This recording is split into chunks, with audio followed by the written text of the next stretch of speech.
आईने हिंदी के एक नए एपिसोड में आपका स्वागत है। दोस्तों, भारत के सबसे महत्वाकांक्षी fighter jet program Tejas mark two को लेकर एक बहुत बड़ी और आधिकारिक अपडेट सामने आई है। काफी समय से लोग ये पूछ रहे थे कि आखिरकार तेजस मार्क टू की पहली उड़ान कब होगी, और अब इस सवाल का जवाब खुद हिंदुस्तान एरोनॉटिक्स लिमिटेड यानी एचएएल ने दे दिया है। एचएएल के अनुसार तेजस मार्क टू का पहला प्रोटोटाइप तेजी से तैयार किया जा रहा है और इसकी पहली उड़ान मार्च 2027 से जुलाई 2027 के बीच होने का लक्ष्य रखा गया है। दोस्तों, यह सिर्फ एक तारीख नहीं है, यह भारत के पूरे एरोस्पेस सेक्टर, भारतीय वायुसेना और भविष्य के एमका स्टेल्थ फाइटर प्रोग्राम के लिए भी काफी महत्वपूर्ण पड़ाव है। तो आज के इस वीडियो में हम विस्तार से जानेंगे कि एचएएल ने क्या बयान दिया है, तेजस मार्क टू में क्या क्या नई तकनीकें होंगी, और ये तेजस मार्क वन अल्फा से कितना अलग होगा। क्या ये मिराज 2000, जैगुआर और मिग 29 की जगह ले पाएगा, और आखिर पहली उड़ान से पहले कौन कौन से बड़े टेस्ट होने वाले हैं, इन सब को भी हम इसी वीडियो में डिस्कस करेंगे। तो बने रहिए वीडियो के अंत तक। पहले हम समझते हैं कि एचएएल ने कहा क्या है। देखिए, फैनबरो जो अभी इंटरनेशनल एयर शो है 2026 में चल रहा, इस दौरान एचएएल के शीर्ष नेतृत्व ने जानकारी दी कि तेजस मार्क टू के पहले प्रोटोटाइप की असेंबली लगातार आगे बढ़ रही है। यानी अब परियोजना केवल डिजाइन या कंप्यूटर मॉडल तक सीमित नहीं है, अब वास्तविक विमान तैयार किया जा रहा है। एचएएल का कहना है कि अगर सभी परीक्षण समय पर पूरे हो जाते हैं तो मार्च 2027 में हम इसकी पहली उड़ान पूरा कर लेंगे, या अगर बहुत खिंचा प्रोग्राम तो भी जुलाई 2027 तक हम इसकी पहली उड़ान पूरा कर लेंगे। और ये पहली बार है जब एचएएल ने इतनी स्पष्ट टाइमलाइन दी है। हालांकि एचएएल ने यह भी साफ कर दिया कि टारगेट विंडो है, कोई निश्चित तारीख नहीं है अभी हमारे पास। उन्होंने कहा कि यह टारगेट विंडो हमने आपके सामने रखी है। तो यदि किसी तकनीकी परीक्षण में अतिरिक्त समय लगता है तो हो सकता है भविष्य में डिले भी हो जाए, लेकिन इसके चांसेस अब लगभग जीरो के आसपास हैं। तो पहली उड़ान इतनी महत्वपूर्ण क्यों होती है और क्यों ये हमारे लिए मायने रखता है? दोस्तों, किसी भी लड़ाकू विमान की पहली उड़ान केवल हवा में उड़ान मात्र नहीं होती है। ये हमारी उन आशाओं की उड़ान होती है जो हमने उस विमान से रखे हैं। असली परीक्षा यहीं से शुरू होती है। पहली उड़ान में इंजीनियर्स ये देखते हैं कि क्या ये विमान पूरी तरीके से स्थिर है, क्या इंजन सही से काम कर रहा है, और क्या फ्लाइट कंट्रोल सिस्टम सही प्रतिक्रिया दे रहा है, और क्या सभी सेंसर भी सही जानकारी दे रहे हैं, और क्या विमान निर्धारित गति और ऊंचाई पर सुरक्षित उड़ पा रहा है। अगर पहली उड़ान सफल रहती है तो आगे जो चीज़ें हैं वो काफ़ी आसान हो जाती हैं, और उसके बाद फिर सैकड़ों टेस्ट किए जाते हैं। यानी पहली उड़ान पूरे प्रोग्राम का सबसे बड़ा टर्निंग पॉइंट होती है। अभी ये किस चरण में है तेजस मार्क टू, ये जानना भी आपके लिए ज़रूरी है। हिंदुस्तान एरोनॉटिक्स लिमिटेड की रिपोर्ट की बात माने तो पहले प्रोटोटाइप की असेंबली चल रही है। इस दौरान विमान में मुख्य ढांचा, landing gear, wiring, hydraulic system, fuel system, avionics, mission computer और इंजन इंटीग्रेशन सब कुछ किया जा रहा है। और जब विमान तैयार हो जाएगा उसके बाद इलेक्ट्रिकल टेस्टिंग शुरू होगी, हाइड्रोलिक टेस्टिंग शुरू होगी, इंजन रन हो गया, फ्यूल वैलिडेशन हो गया, टैक्सी ट्रायल हो गए, और जो स्ट्रक्चरल टेस्टिंग है इनकी शुरुआत होगी। और इन सभी परीक्षणों के सफल होने के बाद डीजीसीए और सेमिलैक जैसी जो एजेंसियां हैं, ये पहली बार उड़ान की जो अनुमति है वो देंगी, और उसके बाद ही जो तेजस मार्क टू की फर्स्ट फ्लाइट है वो आयोजित करी जाएगी। आखिरकार Tejas mark two mark one alpha से इतना अलग क्यों है, और क्यों हमें यही विमान चाहिए? दोस्तों, कई लोगों को लगता है कि तेजस मार्क टू सिर्फ मार्क वन अल्फा का नया संस्करण है, लेकिन ऐसा बिल्कुल भी नहीं है। असल में तेजस मार्क टू पूरी तरीके से एक नए पीढ़ी का विमान है।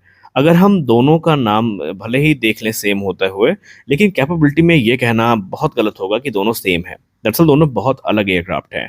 यहाँ पर डिजाइन, क्षमता और मिशन पूरी तरीके से इनके अलग हैं। तेजस मार्क टू का एयरफ्रेम काफी बड़ा है, इसका फ्यूजलाज लंबा है, इसमें ज्यादा फ्यूल कैरिंग कैपेसिटी है, इसमें ज़्यादा वेपन कैरिंग कैपेसिटी है, और इसकी जो कॉम्बैट रेंज है ये भी काफ़ी ज़्यादा है। और सबसे बड़ी बात, इसका इंजन भी कहीं ज़्यादा शक्तिशाली होगा मार्क वन अल्फा की तुलना में। अब यहाँ पर सबसे बड़ा जो बदलाव है वो इंजन का ही है। ये तेजस मार्क टू में जनरल इलेक्ट्रिक एरोस्पेस का F414 INS6 इंजन लगाया जाएगा, जो कि तकरीबन 98 किलोन्यूटन का थ्रस्ट पैदा करेगा। यानी मार्क वन अल्फा में इस्तेमाल हो रहे F404 इंजन की तुलना में काफ़ी अधिक ताकत यहाँ पर मिलेगी। इसके अतिरिक्त यहाँ पर ये शक्ति भी ज़्यादा देगा। विमान ज्यादा हथियार ले जाएगा, तेजी से ऊंचाई हासिल करेगा, लंबी दूरी तय करेगा, बेहतर युद्ध प्रदर्शन करेगा, और यही इंजन एमका के शुरुआती प्रोटोटाइप में भी इस्तेमाल होने की संभावना है। संभावना नहीं बल्कि हम कंफर्मेशन कह सकते हैं कि फिलहाल F414 इंजन जो है वो एमका मार्क वन में भी लगते नजर आएंगे। अब तेजस मार्क टू में कैनार्ड्स क्यों लगाए जा रहे हैं? बहुत सारे लोगों का ये प्रश्न होगा। अगर आपने तेजस मार्क टू को वीडियो और तस्वीरें देखी हैं तो आपने उसके आगे छोटे छोटे पंख देखे होंगे, जिन्हें हम कैनार्ड्स कहते हैं या क्लोज कपल्ड कैनार्ड कहते हैं। इनका काम होता है विमान की स्थिरता को बढ़ाना, उच्च एंगल ऑफ अटैक पर अतिरिक्त लिफ्ट देना, भारी हथियारों के बावजूद शानदार मनूवरेबिलिटी देना। यानी तेजस मार्क टू हवा में पहले से कहीं ज्यादा फुर्तीला होगा। इसके अलावा तेजस मार्क टू की सबसे बड़ी ताकतों में से एक होगा इसका पावरफुल उत्तम एसा रेडार। इसके फायदों की बात करें तो इसके बारे में हमने ऑलरेडी आपको बताया कि ये एक साथ कई लक्ष्यों को ट्रैक कर सकता है, उनको देख सकता है, दूर से ही दुश्मन का पता लगा सकता है। इलेक्ट्रॉनिक वॉरफेयर में इसका प्रदर्शन काफी बेहतर होता है और बियॉन्ड विजुअल रेंज कॉम्बैट में ये तेजस मार्क टू की शक्ति को कई गुना ज्यादा बढ़ा देगा। यानी दुश्मन हमको देखे उससे पहले हम उनको देखकर तबाह कर सकते हैं। ये कैपेबिलिटी हमें इसके माध्यम से मिलेगी। इसके अलावा सिर्फ रेडार ही इसमें पावरफुल नहीं है, इंजन ही पावरफुल नहीं है, इसके एवियोनिक्स पे चर्चा होना भी बहुत जरूरी है। तेजस मार्क टू में मिलने वाले हैं ओपन आर्किटेक्चर, मिशन कंप्यूटर, इसके अलावा secure data link, sensor fusion, advance electronic warfare sweet और भविष्य में infrared search and track system और बेहतर कॉकपिट डिस्प्ले और इसके अलावा अत्याधुनिक मिशन मैनेजमेंट सिस्टम। यानी पायलट को युद्ध के दौरान ज्यादा जानकारी और कम जो मिलेगी और जो कार्यभार है वो कम करने का प्रयास भी यहाँ पर किया जा रहा है और एआई आधारित जो सिस्टम है वो भी हमें इस विमान में देखने को मिलने वाले हैं। यानी पायलट को काफी ज्यादा जानकारी मिलेगी लेकिन इसके लिए एफर्ट काफी कम करने पड़ेंगे। अब हथियारों की बात करें तो वे तेजस मार्क टू अपने आप में एक पावर हाउस है। तेजस मार्क टू केवल हवा में लड़ाई के लिए नहीं बनाया गया, ये एक मल्टी रोल फाइटर एयरक्राफ्ट होगा। ये अस्त्र मार्क वन को भी कैरी कर सकेगा, अस्त्र मार्क टू को भी, क्लोज कॉम्बैट जो मिसाइल्स हैं उनको भी कैरी कर सकेगा, प्रिसीजन गाइडेड बॉम्ब्स हो गए, एंटी रेडिएशन मिसाइल हो गई, स्टैंड ऑफ वेपन हो गए, एयर टू सरफेस वेपन हो गए, इन सभी को ये कैरी कर पाएगा और इसके लिए कुल यहाँ पर 11 हार्ड पॉइंट्स दिए गए हैं। हार्ड पॉइंट वो स्थान होते हैं जहां पर वेपन लगाया जाता है, आप इसको वेपन स्टेशन पायलन भी कह सकते हैं। यानी मार्क वन अल्फा की तुलना में ये ज्यादा हथियार भी कैरी कर सकेगा। अब सबसे इंपॉर्टेंट सवाल, इंडियन एयरफोर्स को ये विमान क्यों चाहिए? क्योंकि एक समय तो ये भी कहा जा रहा था कि इसको स्क्रैप करके हम सीधा एमका पर फोकस करें। देखिए, भारतीय वायुसेना पुराने लड़ाकू विमान अगले वर्षों में रिटायर करने वाली है। इस समय हमारे पास मिराज 2000, जैगुआर और मिग-29 जैसे विमान हैं जो लगभग लगभग अपनी सर्विस लाइफ को पूरा कर चुके हैं और हम उन्हें सर्विस लाइफ को एक्सटेंड करके ऑपरेट कर रहे हैं। अब तेजस मार्क टू बेसिकली इनकी जगह ही लेगा और भारतीय वायुसेना को तेजस मार्क टू के रूप में एक अत्याधुनिक फाइटर जेट मिलने वाला है। और ये जो गैप क्रिएट होगा इन विमानों के जाने के बाद, तेजस मार्क टू की पहली जिम्मेदारी उसी गैप को फिल करना होगी। और यही नहीं, एमका के लिए भी तेजस मार्क टू बहुत जरूरी है। बहुत सारे लोग एमका तेजस मार्क टू को सिर्फ एक नया फाइटर समझते हैं, लेकिन असल में ये भारत के 5वीं पीढ़ी के स्टेल्थ फाइटर एमका की तैयारी भी है।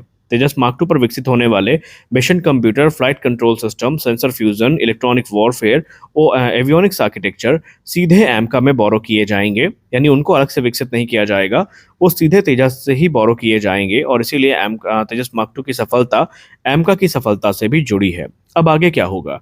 देखिए, आगे प्रोटोटाइप की असेंबली पूरी होगी, ग्राउंड टेस्ट शुरू होंगे, engine run test, taxi trial, high speed trial, low speed taxi trial और अंत में मैडन फ्लाइट। और ये सब कुछ 2027 जुलाई से पहले पूरा करने का लक्ष्य रखा गया है। तो आपको क्या लगता है, क्या एचएएल ये काम कर पाएगी या नहीं कर पाएगी? हमें जरूर बताएं। मिलते हैं अगले वीडियो में, तब तक के लिए जय हिंद।